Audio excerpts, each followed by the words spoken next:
targeting. So we have a target. We're looking for a draw on liquidity. It could be a new week opening gap that we're aiming for. It could be a fair value gap above the marketplace that we're aiming for if we're bullish. And that draw on liquidity is what we're looking for, a reach from that fair value gap that forms, whatever the fair value gap, the first one that forms between 10 o'clock and 11, that one, you're going to see that right there. That's going to be a catalyst for a minimum 5-handle run. The problem is you're not patient. You're impatient, and you're not going to sit still long enough to wait for that fair value gap to form. You're not going to have your chart annotated where the draw on liquidity is going to be reached for. So you're having all these indicators on your chart because you're looking for things to qualify and quantify and confirm something that my concepts don't require an indicator to tell. I'm anticipating before your indicator shows whatever the indicator is going to show. I'm already anticipating all that stuff before the candle's even formed yet that would constitute your indicator creating the setups that you're using it for. I already know when and how the market's going to shift before moving averages later on cross over. Like, I'm way ahead of the curve. My students are way ahead of the curve. We're in the future. When we're trading our chart, we're trading the future. We're entering on a future move that we have a statistical probability that is going to likely form and go to a specific price level by a specific time. And everybody else is waiting for their indicators to talk to them. I'm sorry. I'm tone deaf to indicators. I don't have any interest in them. If you find value in that, that's fine. But I'm not teaching indicators. I'm teaching independence from everything else except for open, high, low, and close and time. The lunch hour. The New York lunch hour is technically 11 o'clock in the morning to 1 o'clock in the afternoon, New York local time. So it's a 2-hour window. And the reason why is back in the days where we had open outcry and electronic trading hadn't really taken off yet. Sometimes if the morning session had a really nice move, guys would go grab a bite to eat because they felt like that we would have a very busy afternoon session. So they want to go early, beat the lunch rush to whatever it is they would go and run and get their lunch. Sometimes they would eat at their desk. And others would be just hopped up on goofballs and simply not leaving the floor and just trade through the lunch hour. But lunch hour trading is a real thing. And the algorithm operates on that mechanism of reversing back to whatever the session in the morning stops, wherever they're at, whether they're bull stops or not bull stops, buy stops or bear stops, sell stops or buy stops rather, buy side or sell side. And as an example, let's assume that we've watched the market go higher in London, and then we had a continuation in New York. And whatever the target is that we had for our weekly chart or our daily chart has yet to be reached. So we're still below it. Your expectation for the lunch hour between 11 o'clock and 1 is you want to go through and look for where a relative equal low or a 15-minute low is, because that's exactly where the algorithm is going to go. Don't take my word for what I just said. Don't just say, because ICT said it, I believe it. No, go back and look through your charts and you will see what I just said is algorithmically proven to you. It goes on every single week. It happens this way all the time. It does it all the time. It's flawless. It never fails. It's always in the charts. You can set your life around it as a model. This is one way that you can look outside of the AM session, the PM session, and go right in there. Once you understand how liquidity works and what you're looking for, that could be your model, your setup. And I have done examples of that last year and this year, recording my entries. And you're buying those sell stops. As it runs underneath it, you're buying it. What makes it better? If there's a fair value gap or a volume imbalance just underneath that low, that right there is a unicorn. Why is it going to go down there? Because it's going to pick up more orders to allow smart money. It's not selling pressure. It's not a lack of buyers that lets the market drop. That's all the BS that's told to you in books and other authors and people out there that say, I've been in the industry. I used to be a trader at the desk. I'm a market maker. No. You're a trader with a religion. You were a dealer. They called a market maker. I'm talking about the mechanism that is the market, that was coded and brought to us as a price engine that causes the fluctuations in price. And then you chase it. Other traders, they chase it. They go in there, buy and sell after it. It will use that human psychology to know that there will be trades printed at the levels they want. When the algorithm's running, it's not going to go to some random level. It always goes to something that I've taught you as a PD array. It's always like that. But yet you dismiss it as it's buying and selling pressure. It's this. Elliott had a wave. It caught a wave. There was supply and demand, buying and selling pressure. It took it up there, down there, whatever. It was my harmonic platypus pattern. Something that, it takes more faith to believe in that than simply there's an algorithm that controls how far price will go. You have a belief and understanding there's a circuit breaker, right? The market goes down this much, they halt trading, and it has to be, a number of time. Interesting, isn't it? Time has to transpire, and the market needs to uptick before they'll let lower prices start. Well, what in the hell do you think that is? That's control measures. You think that they're going to let us, John Q. Public, Jane Q. Public, we're going to be able to wreck the markets and crash them if we want to collectively? Reddit folks thought that they were going to do that last year, didn't they? Woo! It didn't happen, did it? It did not happen. Sorry. But I told you that was not going to work. But they used them. They let them think that they were pumping it up. They bought it, and then they started selling it, distributing it when they were doing what? We're going to kill these market makers, and we're going to kill these fund managers, and we're going to put them out of business. No, that didn't happen. And they were laughing at all of you on Reddit. And I told you before it was going to happen. In lunch hour, that 15-minute low, when it's been bullish and we haven't hit that weekly or daily objective, it's going to roll down there. It's going to go right below that low. And it's going to engage those sell stops. And the market's going to be flooded with willing sellers at a low price. Why, pray tell, would that be advantageous? Because smart money will be buying those sell stops to reaccumulate new longs, add to or start new positions, and wait for that higher time frame, weekly or daily chart objective to be met. And then you'll watch the PM session roll through and reach higher to that target or get closer to it ever so slightly. That's that liquidity matrix. Understanding where you are in it. You have to know where the market's going to go. That's the first rule of Fight Club here. You have to know, where is it going? You have to know that. If you don't know that, everything else afterwards, you're lost. If you don't know where you are going, where the market's being led to, it's an obvious level. It's in your chart. And that's what I'm sharing my experience with. I'm pointing to those things. I'm hoping that you're aligning yourself with, okay, I'm going to submit this studying price delivery in the basis of it's going there, and filter out all the things that would be opposing that as an idea in terms of trades, accepting the fact that there will be fluctuations that you didn't participate in. That's okay. That's discipline. That's you sticking with a rule-based idea, and you're keeping your focus on what is the highest probable direction.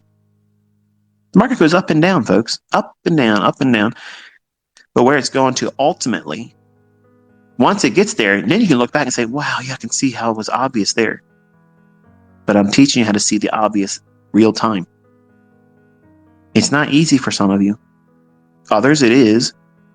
But most of you are going to find that it's very hard to do that because you want it to be easy. And I want to be able to make it easy for you. There is no other way to make it easier. You have to go through it.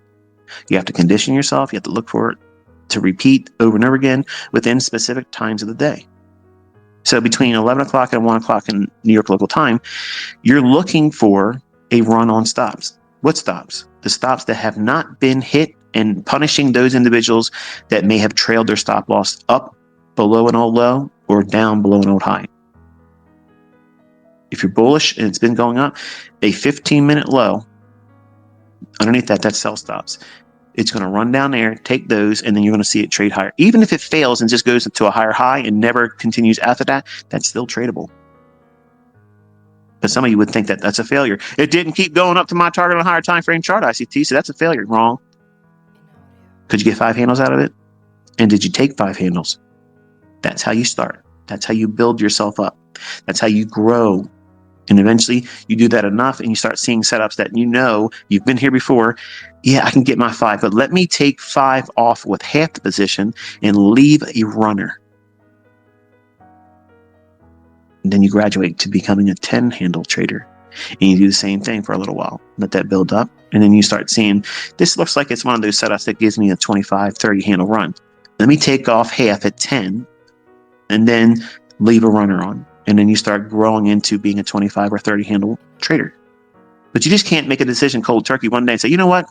I've done 12, maybe 15 paper trades, and I've done 2 of these 5 handle with my live account. So I think I'm ready for 50 handle runs. It doesn't work. It doesn't work, folks. That does not work. There's so much that you have to grow into and allow yourself to feel what it feels like to watch your profits go up and down while you're in those trades. I mean, you're talking about something that if you have multiple contracts on, you're likely to see thousands of dollars go up and down in unrealized profit. And the first time you encounter that, the natural impulse is I got to get out right now. This is stressful. All this extra money I'm making that I've never done before is stressful. I got to get the hell out of here. It doesn't sound possible, right? You should be thinking, well, this is great. This is going to keep making money. The first time you get there, it's scary because you don't want it to go away. You're afraid it's going to go back to zero or turn into a losing trade, which unfortunately in the beginning tends to happen for people that rush to that point. They haven't desensitized themselves to winning, because winning is something that you have to get used to. And it doesn't sound right, does it, hearing that? You have to get used to winning. I could get used to winning real easy. No, when there's money associated with it, it is a very scary thing, because now all of a sudden think about it like this. If you have a trade and you take a losing trade, then you lose, and you take another trade, and then you lose, and you take a third trade. Now you're down maybe 5%. Now you have analysis paralysis. You second guess everything. And now you know that looks like something you would have traded, but I don't really want to take it. I'm scared. Let's just see if it works. Then it works, and you're thinking, oh man, I should have took that trade. Why didn't I take that trade? Because you have not grown in learning how to do this properly, and you traded too much, you lost too much, because 5% is too much for a new trader. You pushed yourself too far. So you have to let time heal it. That means take a week off. Come on, ICT, man. I'm never going to get to being rich if you keep talking about taking time away from the markets, taking this, taking that. You're not going to be successful if you think like that. You're the problem. You're impatient, you're impulsive, and you're reckless. And that can't be fixed by me. It can't be fixed by any other educator. And no product is going to fix it. No resource. No black box. No mentorships. None of that stuff is going to fix that, because you have a problem. And that has to be corrected by you. Over time, going back to square one. And a lot of people aren't willing to do that. And those same people will always and perpetually fail. In everything they do, no matter what approach they use to trading, they're going to fail, because they will not accept the facts that they themselves are presenting the catalyst for their failure. They're prolonging their development because they want to do it their way, have it their way, mentorship, have it their way, success story. Everybody wants to be a trailblazer. I get it, folks. I get it. They want to take something and make it their own and let everybody say, wow, here's your flowers, man. You did this and you did that. How about just making money? Who cares where you learned it from? Okay. Who cares how long it took you? Because believe me, when you start making $100,000 a month, you're not going to give a single fuck what anybody thinks about how you got there, how long it took. You're not going to care. Even your own time and pressure that you place on yourself will be completely insignificant, because once you arrive there, nobody can take it from you. Nobody can change your mind about what you've done, the decisions you made to get to that point. That's empowerment.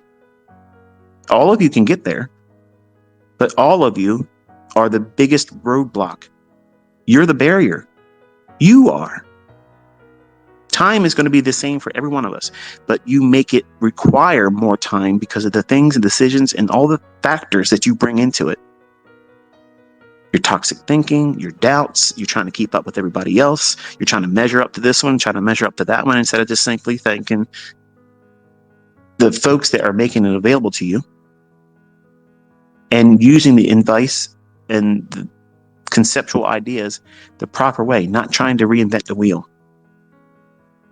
There's so many people out there trying to add to, twist the things that I've taught.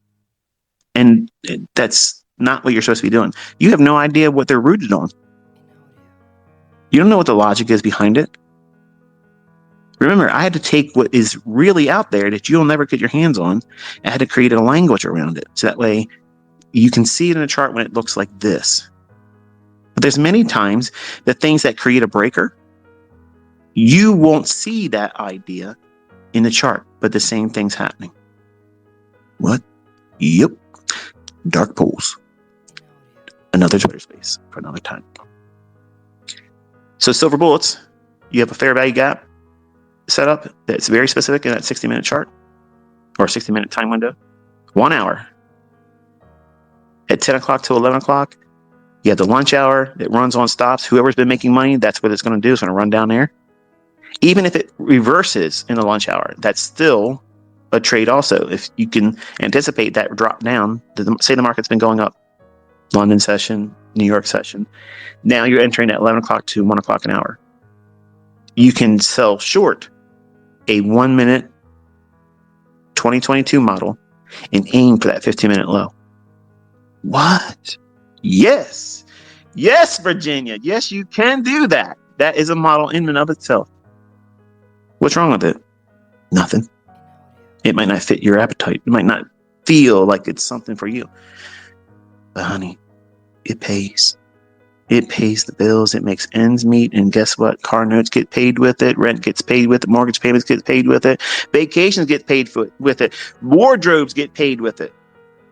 Retirement gets paid with it. So what's your excuse? What's holding you back? Something's holding you back. And then you had the PM session, afternoon, between 2 o'clock and 3 o'clock. The same thing you would expect to happen in 10 o'clock to 11 o'clock, AM session, silver bullet. Well, look what we have here. Another 60-minute time window. We have to look for stops or inefficiency. Where's the market going? Where's it reaching for? You know, you had that old high that you were aiming for all morning. It didn't get there. We have relative equal highs now across the afternoon. What's it going to reach for? The weekly and daily objective hasn't been met above the marketplace yet. So we're still bullish. Wait for a short-term shift in market structure, 1 minute and 5 minute. Wait for a fair value gap to form between 2 o'clock and 3 o'clock. And then when it drops down into it, when you're bullish, buy it and aim for that intraday high. If it can give you 5 handles, take it there. Leave a runner on and see if you can get to that higher time frame, weekly or daily chart. That's how you trade your afternoon silver bullet. Simple. Real simple. There's a whole lot more things you can add to it to supercharge it, though. But that's the easiest, simplest little approach to that model being there every single day. Even in choppy days, it's there. Oh, it's there. Every day. Then you have the last hour trading. 3 o'clock to 4 o'clock. I've taught you several macros that exist in that hour.